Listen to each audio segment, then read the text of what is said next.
je m'appelle je m'appelle Coralie Ramacaville. Je travaille pour Lumei avec Mathieu. Et chez Lumei, je suis infographiste et en même temps chef de projet. Voilà. D'accord. De mon côté, je m'appelle Rabiad Mathieu. Je suis le fondateur de Lumei. Lumei, c'est une start-up qu'on a commencé à créer depuis fin 2014. Depuis, on a commencé à créer des jeux vidéo qu'on a commercialisés en interne. Mais aussi, de notre côté, nous avons traité des projets de sous-traitance, des prestations de services plutôt, pour divers clients, pour pouvoir alimenter en fait la machine de création de jeux vidéo. Bien sûr. Lumei, en général, et dans la création des applications mobiles, par exemple, infographie 3D, de l'architecture aussi en 3D, de la réalité virtuelle, de réalité augmentée et, comme on sait tous, de jeux vidéo.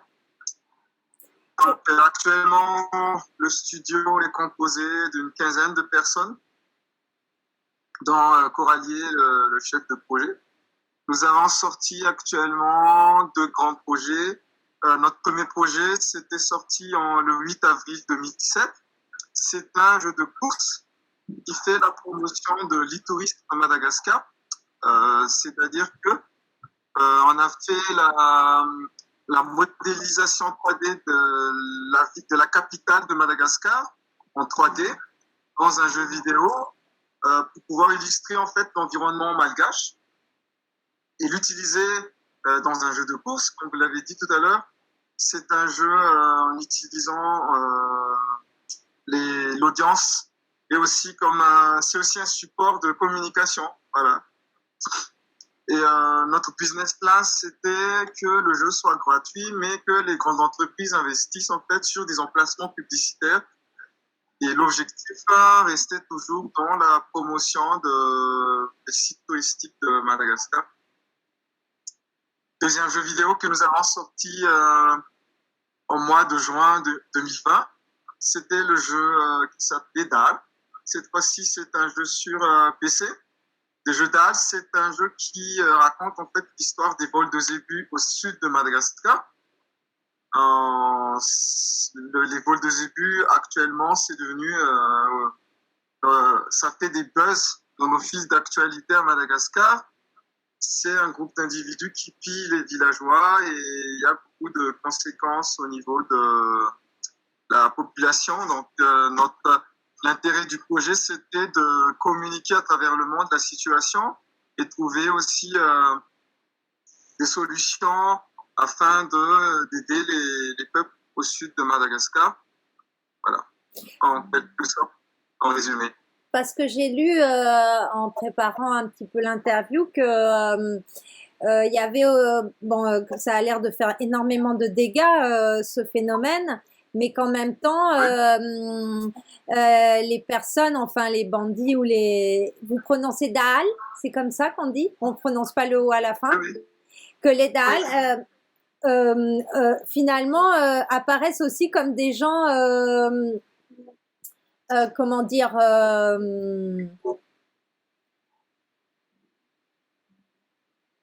ils sont vus comme des gens forts et comme il y a comme une aura en fait, comme si c'était un peu des caïds et que du coup c'est assez difficile à enrayer parce que il y a quand même une aura et qu'il y a du coup une demande d'aide de l'État pour que l'État essaye je sais pas, de financer du travail sur place pour que ça s'arrête, c'est ça un petit peu?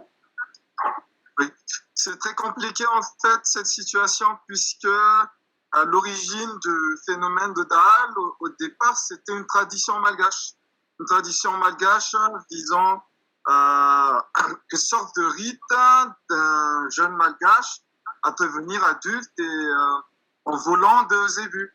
Mais par la suite, à cause de la pauvreté, c'est devenu une sorte de trafic de zébus actuellement à grande échelle à Madagascar, qui a fait plus de 5000 morts en 5 ans. Donc, c'est une sorte aussi de guerre civile. puisque ce sont les peuples qui s'entretuent entre eux, puisque lorsqu'ils n'ont plus grand-chose à manger, pour survivre, ils vont attaquer d'autres villageois qui sont leurs voisins. Donc les Daal, actuellement, c'est plus une sorte de banditisme, mais ce sont vraiment une sorte de révolte des villageois qui ont faim pour survivre. Voilà. Ouais, ouais. Mais alors, j'avais pas compris en fait qu'il était sorti en juin 2020, donc c'est la première démo jouable qui est sortie en 2018, c'est ça? Oui, en fait, le jeu d'Alois, c'est un jeu épisodique. Épisodique, c'est-à-dire qu'on sort une première version, on fait des mises à jour après. Pourquoi? Parce que notre équipe n'ont pas la capacité actuellement de faire un grand jeu avec une durée énorme. Donc, on essaie de faire des mises à jour petit à petit. La version démo, et par contre, était sortie en novembre 2019. Mais ce que vous avez vu, par contre, en 2018, c'était une version alpha qu'on avait présentée lors des salons d'exposition à la Paris Games Week, dans d'autres événements. D'accord.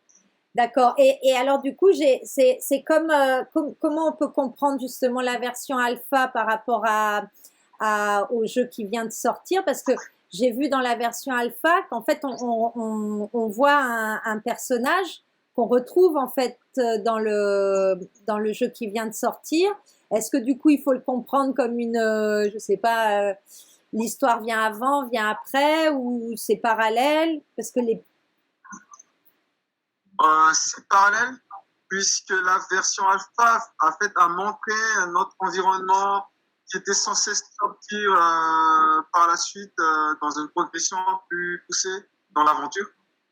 Mais lorsqu'on a voulu offrir l'aventure, la version finale aux joueurs, nous avons voulu commencer dans une autre histoire qui est censée être le point de départ en fait de toute l'aventure.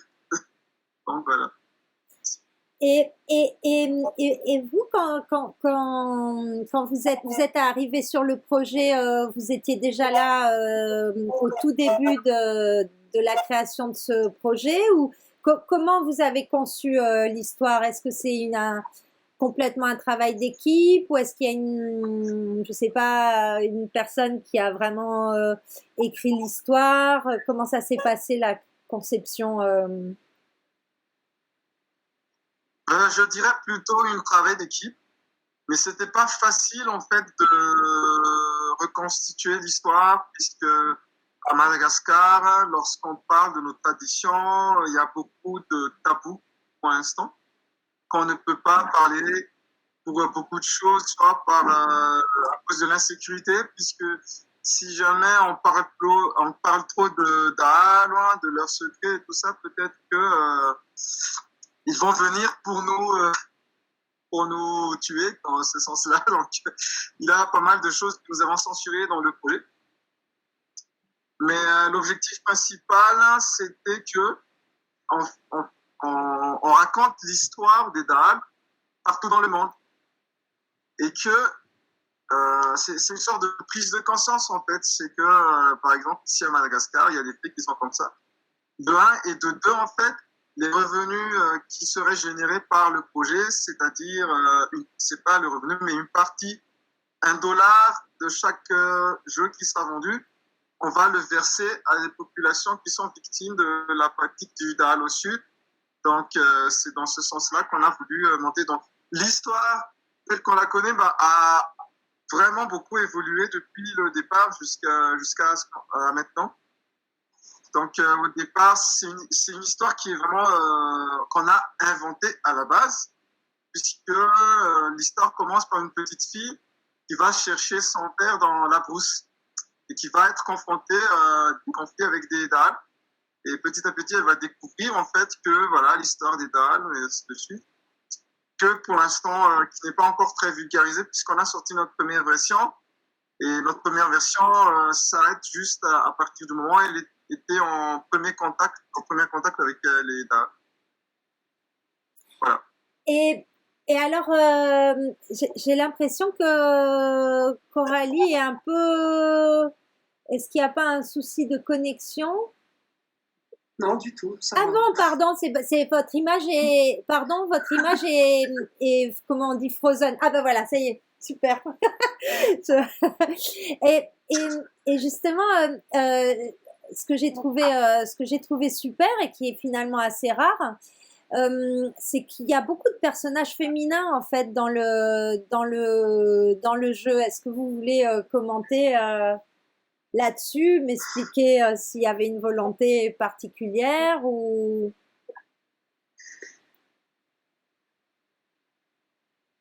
Allô, pardon, il y avait quelques problèmes de connexion. Ah, je disais, ce que j'ai trouvé super dans le jeu, c'est qu'il y a beaucoup de personnages féminins. Et je voulais savoir si vous vouliez commenter ce sujet-là. On voit beaucoup de femmes en fait dans le... Oui. Donc, le jeu, en fait, se tourne autour de 3 personnages principaux, 2 filles et puis un garçon. Pourquoi on a choisi 2 filles? C'est que, de un, actuellement, ce qui se passe, c'est ce qui est très récent. Il y a en fait des villageois qui sont, puisque l'État n'a pas les moyens actuellement de venir en aide à la population, c'est la population elle-même qui est en train de se révolter, de prendre des armes pour se défendre. Donc, nous, on a vu des photos de vieilles femmes, de jeunes femmes qui tiennent des lances, qui tiennent des armes qu'on avait vues sur des photos, qui vont se défendre. En fait, c'est vraiment la population. Donc, nous, on a voulu aussi exploiter cette forme de réalité-là, illustrer cette forme de réalité que il y a des femmes actuellement, donc, puisqu'on n'a pas trop les moyens de se défendre. Donc, de défendre elles-mêmes.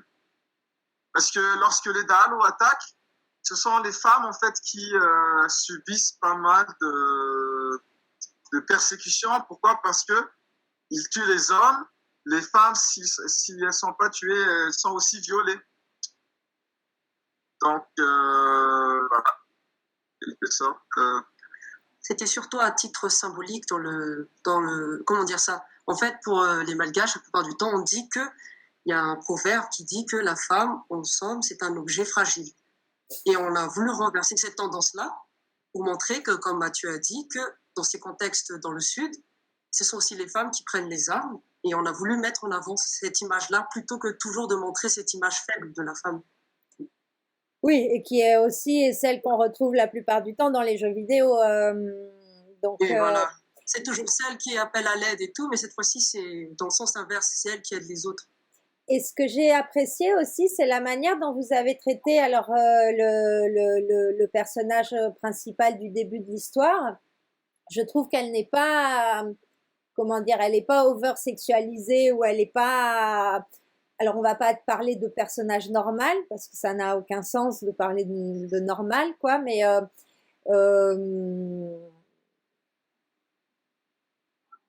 voilà, elle est pas, c'est pas Lara Croft, quoi. C'est pas, même si Lara Croft a eu des seins qui ont grandi, rapetissi, voilà.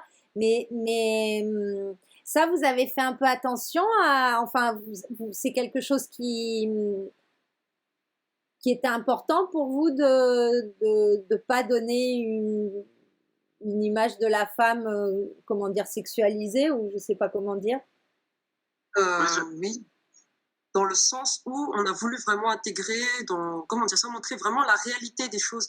Parce que si on est parti sur un caractère, comme vous dites, de style Lara Croft, très peu de personnes vont s'identifier à elle. Alors que là, l'idée, c'est vraiment de montrer comment est la réalité, en quelque sorte. Et alors, du coup, je vais enchaîner sur une question sur quelle est la position des femmes dans l'industrie du jeu vidéo, même si elle est encore pas super développée, mais comment c'est d'être une femme dans l'industrie du jeu vidéo à Madagascar?